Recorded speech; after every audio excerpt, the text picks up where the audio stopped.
Welcome back to the channel. I'm just out here feeding the animals and then I'm going to get started on a project that's probably going to take me all day. It's incredibly windy today. Sorry about that. I do have extra microphones on, but the wind down here is so crazy that it doesn't matter if I have extra microphones on. But either way, still got lots of work to do today because today I am cutting in my gardens.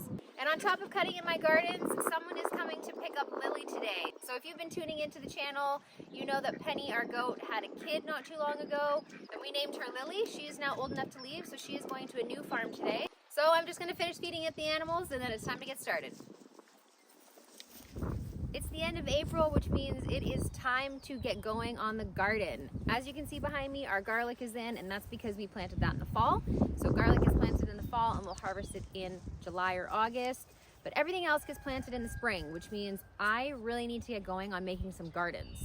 As you know, I moved here last year, and this property had not been used in many years. So the grass was super high, it was taller than me, which means there's absolutely no gardens. So I've got tons of work to do. We've got this big patch behind me, which is garlic, like I said, and I am thinking I'm gonna do another patch about the same size. I have to sod cut everything here, and it's supposed to rain in the next few hours. So I'm hoping that I'm gonna be able to get it done. The plan is to have a garden that size for garlic, that size for corn, half that size for potatoes, half that size for onions, and then one a little bit bigger than that for other things like peppers. I do want to have a small garden that's separate for herbs as well. I want to keep everything separate. The plan is to put electric fence around this whole area here, and that's to keep the dogs out and keep the other animals out. I'll put wood chips in between all the beds at some point, but that's looking farther down the line later this summer. For now, I really just need to get my gardens cut in and get the sod out of the way before it rains. So I think it's time to get started.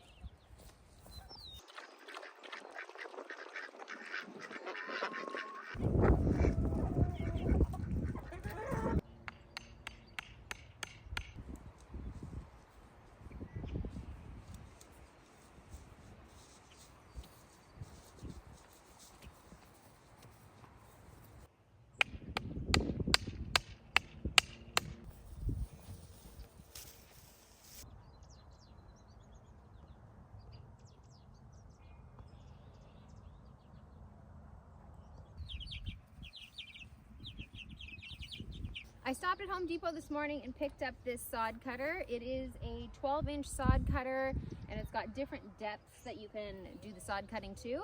I'm probably just gonna leave it on level 1. I think that's what I used for this one over here. 12 inches is not very big, so I'm gonna have to do several passes. And I think last time in some spots I had to go over it twice. We'll have to see what happens. I haven't used it since last year. So I think it's time to get started sod cutting because I have a lot of work to do.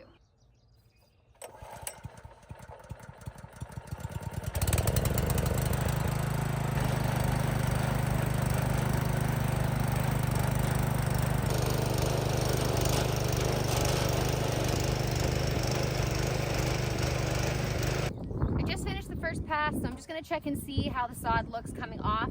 I want to make sure that it's cutting everything properly. I had it on level 2, which is the deepest one you can go, and yeah, it looks pretty good. That's perfect.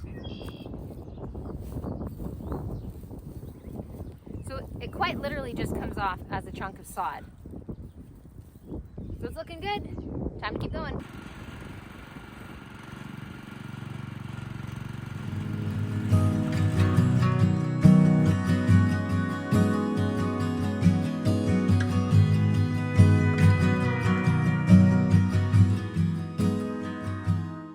Okay, one garden done. That actually didn't take as long as I thought it was going to take. It probably took me about, I don't know, maybe half an hour or so. It was getting stuck on a few things, so I think there's definitely some rocks in there. From what I was told when we moved into this place, this area that I'm in right now, I guess years and years and years ago, used to be a garden. So from what I understood, most of the rocks had already been picked out.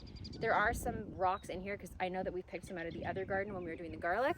So I imagine there's some in here, which is probably what I was hitting. Now that I'm done cutting, it is time to start rolling up the sod. And this is the hard part because the sod is heavy. So I'm gonna go grab my shovel so I can cut these chunks into smaller pieces so they're a little bit easier for me to move. Got my shovel and it is time to start moving some sod. And as you can see, it is now raining. So the sod is going to be a little heavier now, but it is what it is. Time to get working.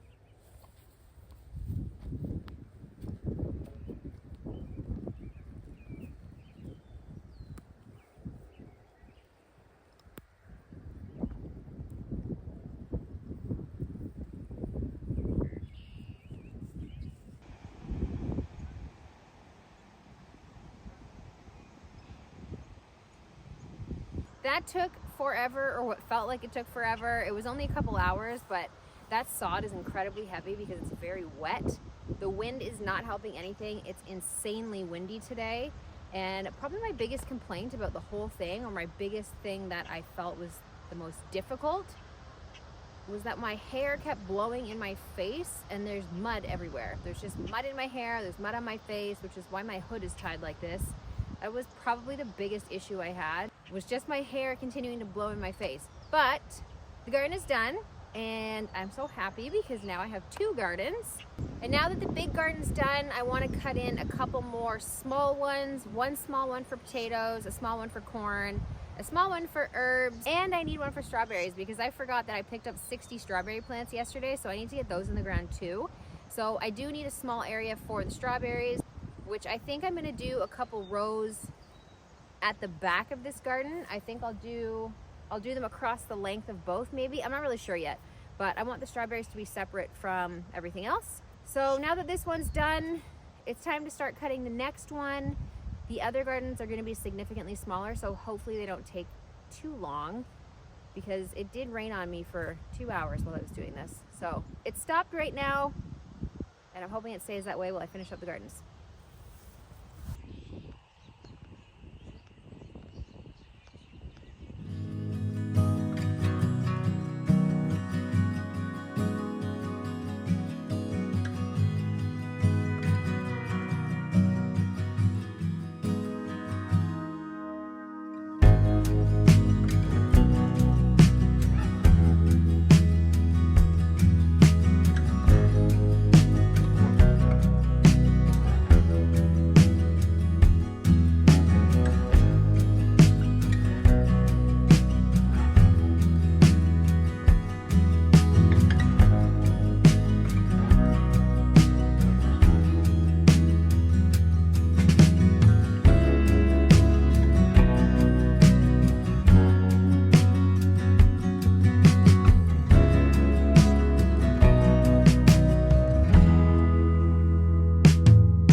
Gardens cut yesterday, but unfortunately it was raining and it was so windy yesterday that I couldn't actually document what I was doing.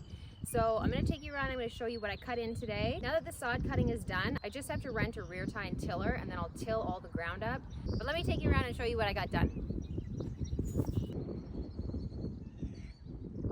This garden here that I'm standing in, it's about roughly the same size as the garlic patch behind me. This garden itself is going to have all of my stuff like tomatoes, peppers, beans, peas, carrots, cabbage, and lettuce.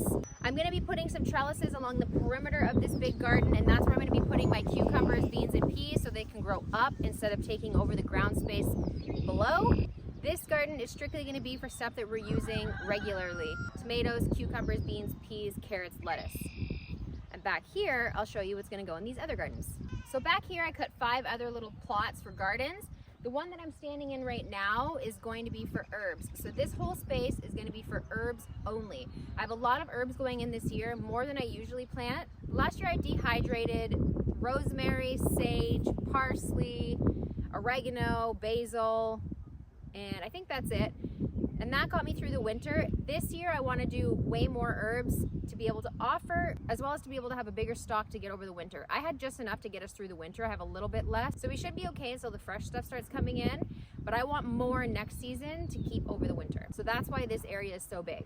Right over here, this is going to be my spot for corn. So this area is only going to be sweet corn. Last year I planted popcorn and sweet corn, and the popcorn did grow. The only thing is you really shouldn't be planting popcorn and sweet corn side by side because they tend to cross-pollinate and then one doesn't do very well. And that's basically what ended up happening for us. We got a few ears of corn, but they were really small, and the popcorn was probably only like this big. So this year I'm just going to be planting sweet corn, and maybe popcorn will be something in the future for maybe next year or the year after. Back here I've got 2 more spots. So this spot here, this big rectangle one, that's going to be for strawberries. I have 60 strawberry plants to put in this year. After the strawberries, I'm going to move over here to this patch, and this patch right here beside me is strictly going to be for flowers. So I'm only planting sunflowers and mixed flowers in here. I just thought I would plant them here and kind of make the area look a little bit nicer. Obviously when vegetables and stuff grow in, it looks nice, but I wanted to have some color, so I decided to add a spot for just sunflowers. Now that the gardens are all cut in, the next thing I want to get started on today is putting in T-posts. Right behind me there's about an acre of unused space.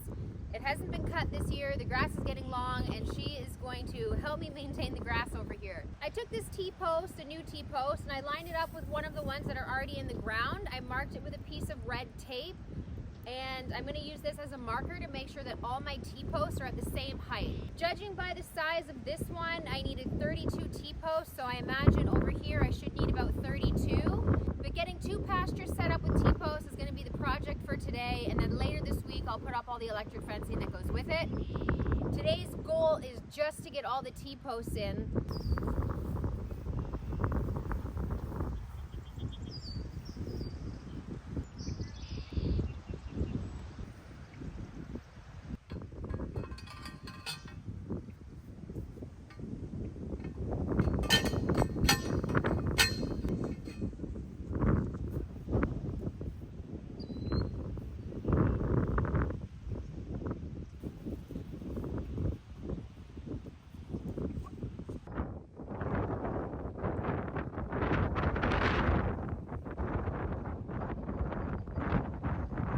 One pasture done.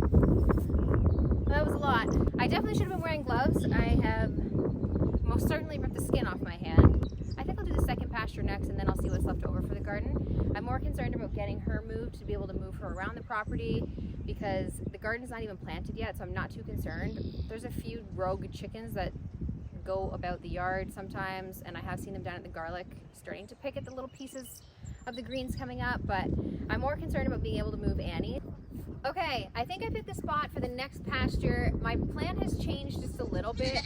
I'm not sure if you can see where her pen is right now. There's an open area down there, and it kind of makes an L shape when it comes up here. I had originally thought that maybe I would do an L-shaped pasture for her just to maintain that grass over there because it's kind of lumpy for the lawnmower.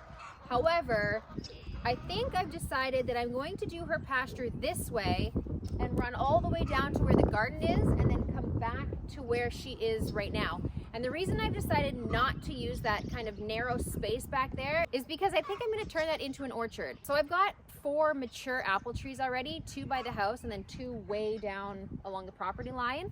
But I would like an area inside the property that has only fruit trees. So maybe apple, maybe pear, maybe some cherry trees, or a plum tree or a peach tree or something. So I think what I'm going to do is use that area for fruit trees at some point, maybe this year, maybe not, but definitely at some point. And I think that I'm just gonna make her area a rectangle here down to where the garden is so that I can maintain this grass here and kind of keep her local to where the food and water is, so it's not such a hike all the way down there. So I think that's what I'm gonna do. On that note, it's time to get started.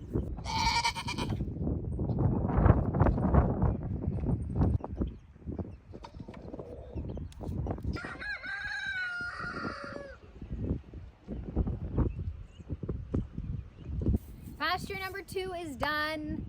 I can't believe it. It's going a lot better than I thought it was going to. In this row here, right in front of me, there was some very rocky spots, so I think probably 6 or 7 T-posts. I could only get in a couple inches, which isn't great, but I tried to move them around in every direction, and it was a span probably 15 feet where there was something underneath the ground the whole way across. So there must be a big rock there. Anyways, I got this pasture done. I have about 18 posts left. So I think I'm gonna go put them up around the garden.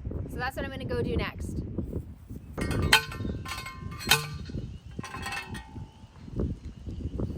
That's officially the last T-post. As you can see, it is incredibly rainy right now and very windy, but I wanted to get the last post in.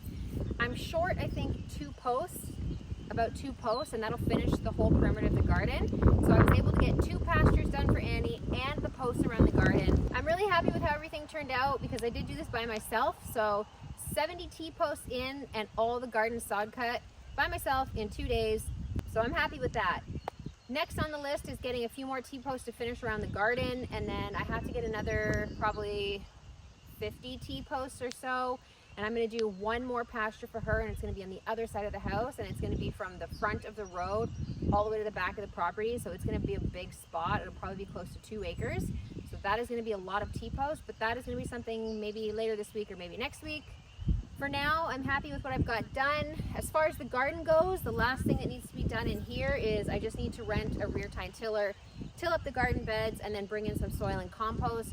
Once that's done, I can start planting once the weather permits. And if you're wondering why I left grass all over the place in here, all the way around the whole perimeter in between each row, I know I mentioned before that I wanted to put wood chips in, but I decided to leave a path all the way around, and the front is significantly bigger as well as the back. The back I left bigger on purpose. I'm gonna mulch that whole area, and then I'm gonna add in some rhubarb bushes. I wasn't able to dig up my rhubarb from the other house before we moved, so I don't have any rhubarb here. So that's my plan for all the grass back there. Fill it up with rhubarb and wood chips. In the front, as of right now, is going to just be wood chips, but I am already thinking that I kind of want to put flowers up here, so I'm not sure. I don't know. I'm indecisive when it comes to what to plant because I want to plant everything. So for now, it's just going to be wood chips, and then I'm going to get some cardboard, probably from work, lay the cardboard down, and then put the wood chips on top just to kind of mitigate some of the weeds in the grass. That'll be down the line, so we'll see what happens next. That's it for today, though. Don't forget to visit the website, www.living-different.com. I just put out a bunch of new products, including some wood butter and 5 new scents of soap. There's also lotion bars, lip balm, and all kinds of other things. And remember, the beeswax in all the products is directly from the bees that we have here. It's all the wax I harvested last season. So don't forget to check that out. That's it for today, though. Thanks for watching, and I'll catch you in the next one. Bye.